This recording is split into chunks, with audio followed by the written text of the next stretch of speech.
প্রস্তাবনা পেয়েছি, অসন্তোষ জেনেছি, এবং বিভিন্নভাবে জিনিসটা যখন আমাদের নজরে এসছে আমরা দেখেছি আচ্ছা ঠিক আছে, সেলফোন এখন তো আমাদের জীবনের একটা অংশ হয়ে গেছে। আমি তো দেখছি এখানে অনেকগুলো সেলফোন তুলে সংবাদকর্মীরা দায়িত্ব পালন করছেন। তাহলে এখানে এই জিনিসটাকে একটু ক্লারিফাই করে দেওয়ার কথা দরকার, যাতে সেলফোন নিয়ে কারোর মনে অসন্তোষ না থাকে। এবং আমরা সন্ধ্যার সময়, আমি গতকালকে সন্ধ্যার সময় আমাদের ওখানে যে মিডিয়া বিটটা আছে তাদের কাছে আমি বলেছি যে এই জিনিসটাকে আমরা প্রত্যাহার করব, এবং আজকে আমাদের এই ধরনের প্রস্তাবনাটা, নির্দেশনাটা চলে যাবে। তো এই যে দেখেন, যেটা যখন আমরা মনে করেছি যে এখানে, বা আমাদের নজরে এসছে যে এখানে সংশোধন লাগবে, সংযোজন লাগবে, বিয়োজন লাগবে, আমরা কিন্তু করছি। কেন? একটা সুস্থ সুন্দর পরিবেশে আমরা উৎসবমুখর অবয়বে কাঠামোতে আমরা একটা নির্বাচন চাই, যেখানে আমরা পরবর্তী 5 বছরের জন্য একটা রাজনৈতিক সরকার এবং আরও বেশ অনেক বছরগুলোর জন্য রাজনৈতিক, অর্থনৈতিক এবং সামাজিক কাঠামোটা নির্ধারণ করব গণভোটের মাধ্যমে। এই জায়গাটাকেই আমাদের সবচেয়ে বড় সাফল্য। এই সাফল্যের অংশীদার আমরা সবাই, এখানে কেউ বেশি কম না, যে যার জায়গা থেকে দায়িত্ব পালন করেছে, এবং সেটাই আমার সাফল্যের মাপকাঠি, আমি আমার দায়িত্বটুকু ঠিক মতন পালন করতে পেরেছি কিনা। আমি আপনাদেরকে, যেহেতু আমি নির্বাচন কমিশনের সচিবের দায়িত্বে আছি, কাজে স্বাভাবিকভাবে অনেকগুলো জিনিসের সাথে আমরা প্রতিনিয়ত ফেস করি। আমি একটু শুধুমাত্র মিসইনফরমেশন, ডিসইনফরমেশনের কথাটা একটু বলবো, যেটা নিয়ে আমরা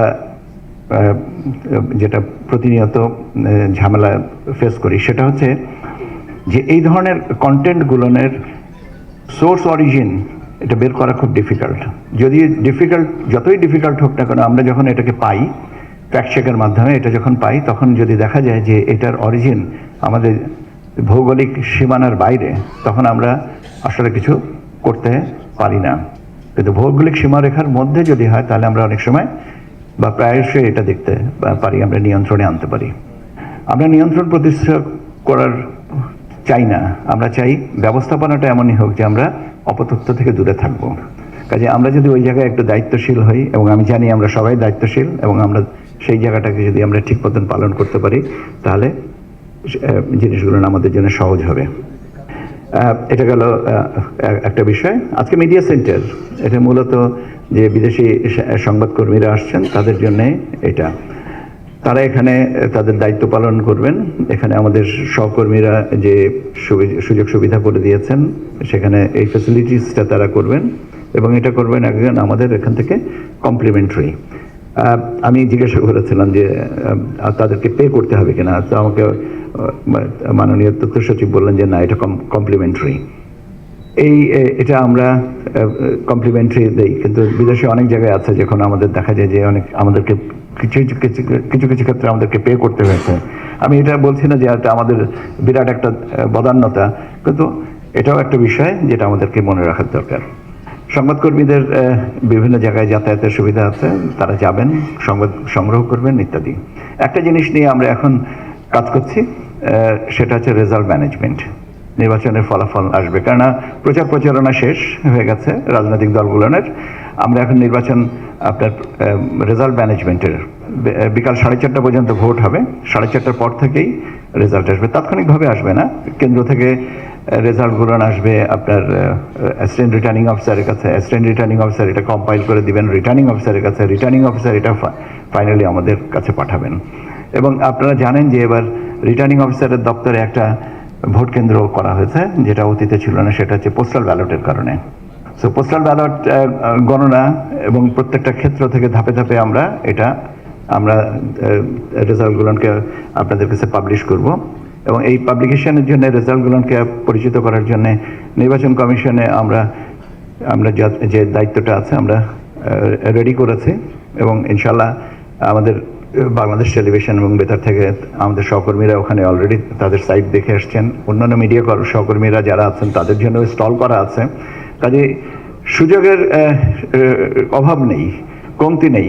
আমরা আমাদের দায়িত্বগুলো পালন করব। আমরা ডেফিনেটলি আমরা সঠিক তথ্যটুকু, যে কে নির্বাচনে জয়ী হবেন বা কে পরাজিত হলেন, কে কত ভোট পেলেন, এটা আমরা জানিয়ে দেবো। বাকিটুকু তো পরবর্তী সরকারের উপরে, আমাদের দায়িত্বটুকু ওই জায়গাটাতে, এবং আমরা এটাকে সুষ্ঠুভাবে সুন্দরভাবে আমরা সম্পাদন করব। রেজাল্ট ম্যানেজমেন্টের ক্ষেত্রে আমি অতীতেও বলেছি, একটু আবার বোধহয় আমার বলা উচিত, বলার প্রয়োজনীয়তা মনে করছি। সেটা হচ্ছে যে রিটার্নিং অফিসারের কাছে পোস্টাল ব্যালটের যে কেন্দ্রটা, সেখানে তুলনামূলকভাবে অন্যান্য কেন্দ্রের রেজাল্ট আসার থেকে একটু বেশি সময় লাগবে, যদিও আমরা এটাকে সামাল দেওয়ার চেষ্টা করছি। তার কারণ হচ্ছে যে ওখানে ব্যালট পেপারের কাঠামোগত কারণেই একটু দ্বিতীয়বার পরীক্ষা করার বা একাধিকবার পরীক্ষা করার ব্যাপারটা থাকে। তো আমরা সেটাকে বিবেচনায় রেখে, তবে কোনো অবস্থাতেই এটা দীর্ঘায়িত হবে না। আপনারা অনেকেই লক্ষ্য করে দেখেছেন যে আমাদের ওখানে যে রিটার্নিং অফিসার রেজাল্ট কম্পাইলেশনের জন্য, কনসলিডেটেশনের জন্য, যেটা আইনের পরিভাষায় আমরা বলি কনসলিডেট করা, বিভিন্ন সেন্টারের থেকে রেজাল্ট আসবে এবং সেটা কনসলিডেট করা হবে। তো ধরেন একটা আসনে 120টা মানে কেন্দ্র, 120টা কেন্দ্র প্লাস রিটার্নিং অফিসারের কাছে একটা, তার মানে 121টা কেন্দ্র। 121টা কেন্দ্রের রেজাল্ট একসাথে কম্পাইল করা হয়, যেটাকে কনসলিডেট করা হয়। এবং আপনারা দেখেছেন, আপনারা হয়তো জানেন যে ইতোমধ্যে 12 তারিখের নির্বাচন হলে 13 তারিখ সকাল 10টা থেকে এই কম্পাইলেশনের জন্য বা কনসলিডেটেশনের জন্য রিটার্নিং অফিসাররা ইতোমধ্যেই সময়সূচি ঘোষণা করেছেন। তার মানে কোনো অবস্থাতে এটা দীর্ঘায়িত হবে না। কাজে এই জিনিসটাকে আমি আবারও বলছি, তার কারণ হচ্ছে যে আমার মনে হচ্ছে যে আমাকে প্রায় এই কথাটা জিজ্ঞেস করা হয়, কত সময় লাগবে। কত সময় বলতে যেটুকু কার্যত যতটুকু সময় দরকার, কেন ব্যালট যতগুলো হয়েছে ততগুলো গুনতে হবে, সেই গোনার জন্য যতটুকু সময়। যে কেন্দ্রে 3000 ভোট পড়বে তার গুনতে যে সময় লাগবে, যে কেন্দ্রে 5000 ভোট হবে সেখানে বেশি সময় লাগবে। এই আপেক্ষিকতাটাকে আমাদের মানতে হবে, এটা বাস্তব।